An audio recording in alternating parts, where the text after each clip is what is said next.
Today the building at 624 3rd Street is called Tommy's Bar, but the building you're looking at has a very colorful history. The building has always housed either a restaurant or bar, and sometimes additional services, including a cigar maker and barber shop. It was a popular rest stop for train travelers on their way to or from the Union Depot train station, which operated directly across the street between 1893 and 1971. The first part of the Tommy's building, as seen in this 1884 map, was constructed of brick as a one-story structure set back from the street in 1869. It replaced older wooden structures that once stood here as a part of the Cass Ribbon Farm. These based real estate maps show how the shapes and sizes of buildings in the property changed over time.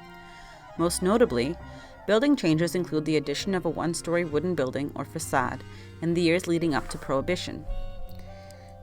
This addition covered up a secret side entrance to the speakeasy in the building's basement.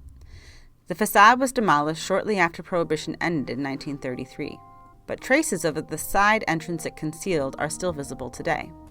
In 2013, a group of archaeologists from Wayne State University set out to confirm the existence of a speakeasy by researching the building's history and material clues. There are no records of any violent crimes or smuggling taking place here, but local folklore recalls that a speakeasy, frequented by Detroit's infamous Purple Gang, existed in the basement of the building during Prohibition. Prohibition started in Michigan in 1917, 2 years earlier than the rest of the country. Some historians estimate that the Detroit River crossing brought 75% of all smuggled alcohol into the U.S. during Prohibition. Tommy's Bar is conveniently located just 2 blocks from the Detroit River. The Purple Gang was made up of first or second generation Detroiters, most of whom were Russian and Polish American Jews. The gang originated on Hastings Street in Detroit's Paradise Valley neighborhood in the early 1900s.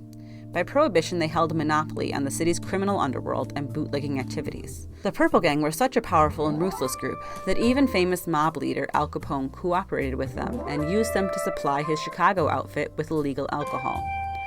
Over the years, visitors to the various bars housed in this building have shared their memories of the speakeasy. They report that 1. The speakeasy was underground, 2. It was accessed by an underground tunnel that had a staircase in it, and 3.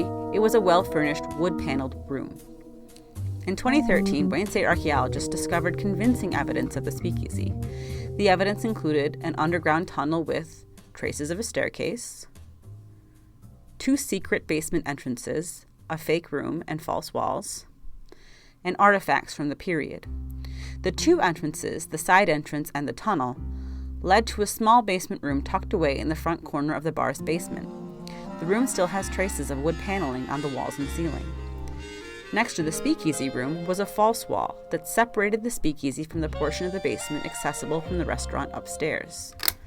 Archaeologists discovered a fake brick room next to this false wall and the basement staircase. The brick room had no doors, windows, or other entrances. Inside of the brick room is a deep pile of dirt, visible between the missing boards of the stairs. The dirt pile was probably leftover debris from the tunnel's construction.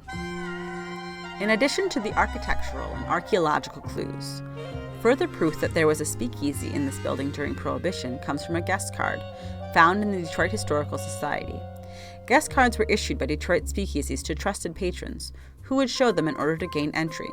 This card clearly lists the building's address, 624 3rd Street, and its owner as, quote, Little Harry. Harry was the first name of 2 of the building's Prohibition-era owners, Weitzman and Bianchini. Little Harry was the name of the speakeasy underneath Tommy's Bar. This was also the name of a popular Detroit restaurant on East Jefferson that closed in the 1990s. That restaurant was rumored to be a favorite meeting place of the Detroit underworld from the 1930s onwards. In fact, the research team discovered a direct connection between the 2 Little Harrys. The Little Harry's restaurant on East Jefferson first opened in 1934, just 1 year after Prohibition ended, and the Little Harry speakeasy on 3rd Street closed. Records show that both Little Harrys were owned and operated by none other than Harry Bianchini.